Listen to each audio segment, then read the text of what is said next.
வணக்கம். நம்ம சேனலுக்கு தொடர்ந்து ஆதரவளித்துக் கொண்டிருக்கும் நல்ல உள்ளங்களுக்கு நன்றி. சப்ஸ்கிரைப் பண்ணி பார்த்து ஊக்கம் கொடுங்க. இப்போ நம்ம பார்க்க போகிறது கௌதமியோட வழக்கு. கௌதமி அவர்கள் தன்னை ஏமாத்திட்டதா பிஜேபியில் இருக்கக்கூடிய ஒரு 3 நபர்கள் மேலே, குறிப்பாக ஒரு நபர் மேலே, அழகப்பன் மேலே கம்ப்ளைண்ட் கொடுத்துருந்தாங்க. இதுவரை நடவடிக்கை எடுக்கலை, பிஜேபி என்னை கைவிட்டுருச்சு அப்படின்னு சொல்லிட்டு கட்சிக்காக இத்தனை ஆண்டுகள் உழைத்து எனக்கு கட்சியில் நிம்மதி இல்லைன்ட்டு கட்சியை விட்டே விலகிட்டாங்க. அழகப்பன் அவர்கள் மேலே கேஸ் கொடுத்துருந்தாங்க. இதுவரை நடவடிக்கை எதுவும் எடுக்கலை.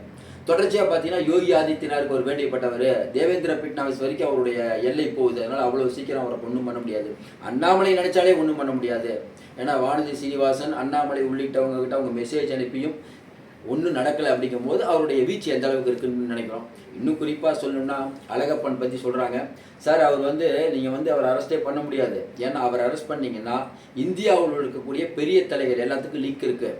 அவரே ஏற்கனவே சொல்லியிருக்காரு. அப்படிப்பட்ட சொல்லிட்டு இருக்கும்போது ஆருத்ரா கோல்டு விஷயத்திலும் பிஜேபியினர் தொடர்பு பண்ணியிருக்காங்க. அது ஒரு பெரிய விஷயம். இன்னும் குறிப்பாக சொல்லணும்னா இந்த இடி அதிகாரி அவரும் அவருடைய வாட்ஸ்அப் கால் ஹிஸ்ட்ரி எடுத்து பார்த்தீங்கன்னா பிஜேபி நிறைய பேர் பேசியிருக்காங்க. ஒரு பக்கம் நடைபயணத்தில் அண்ணாமலை வசூல் யாத்திரை பண்ணிட்டு இருக்காருன்னு தொடர்ச்சியான குற்றச்சாட்டுகள். இப்படிப்பட்ட சூழ்நிலையில் ஒரு கட்சியில் இருக்கக்கூடியவங்களே ஏமாத்துறாங்கன்னா பிஜேபியை பற்றி நம்ம என்ன சொல்கிறதுன்னு நிறைய பேர் விமர்சிக்கும் போது இந்த வழக்கில் இன்றைக்கி திருச்சூரில் அழகப்பன், அவங்க மனைவி நாச்சியம்மாள், சதீஷ், இந்த 3 பேரையும் கைது பண்ணியிருக்காங்க.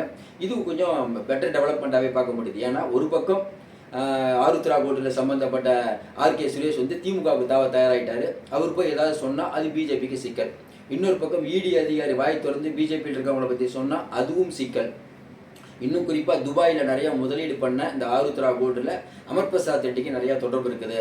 இன்னும் குறிப்பாக பார்த்தீங்கன்னா சமீபத்தில் விழுப்புரத்தில் அண்ணாமலை வரும்போது நிறையா கட்டிங்லாம் போட்டு பிஜேபியில் இருக்கக்கூடிய கட்சிக்காரங்கள்ட்டே நிறைய வசூல் பண்ணாங்கன்னு ஒரு பெரிய போக்கு இருக்கும்போது இன்றைக்கி அண்ணாமலை அவர்கள் எவ்வளோதான் முயற்சி பண்ணாலும் இந்த மாதிரி சிக்கல்கள் வரும்போது அவரால் ஒன்றும் பண்ண முடியல. குறிப்பாக இந்த அழகப்பன் விஷயத்தில் பிஜேபியில் இருக்கக்கூடிய பெரிய பெரிய புள்ளிகள் அவருக்கு சப்போர்ட்டாக இருக்கக்கூடிய நிலைமையில் இன்றைக்கி திமுக அரெஸ்ட் பண்ணியிருக்காங்க. குறிப்பாக திமுகவில் என்ன சொன்னாங்கன்னா, இல்லை வேகமாக நடவடிக்கை எதுக்காக எடுக்கிறாங்கன்னா பிஜேபி விட்டு அவங்க விலகினாங்க, அதனால தான் எடுக்கிறாங்கன்னு சொல்லப்பட்டாலும் இது ஒருவேளை வேகம் எடுத்து அழகப்பன் எப்படி ஏமாற்றினார், இதில் இவருக்கு மட்டும்தான் தொடர்பு இருக்கா, வேறு யாருக்கு தொடர்பு இருக்கா அப்படின்னு தெரிஞ்சதுன்னா பிஜேபிக்கு ஒரு பெரிய பின்னடைவு. ஏன்னா தொடர்ந்து திமுகவுக்கு பொன்முடி கின்முடி பின்னடைவு இருக்கும்போது பிஜேபி மட்டும் யோக்கியமான கட்சியா அப்படின்னு கேட்கக்கூடிய காலம் நிறையா வந்துட்டு இருக்குது.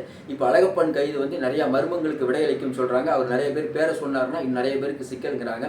பொறுத்திருந்து பார்ப்போம். மீண்டும் சந்திப்போம். நன்றி, வணக்கம்.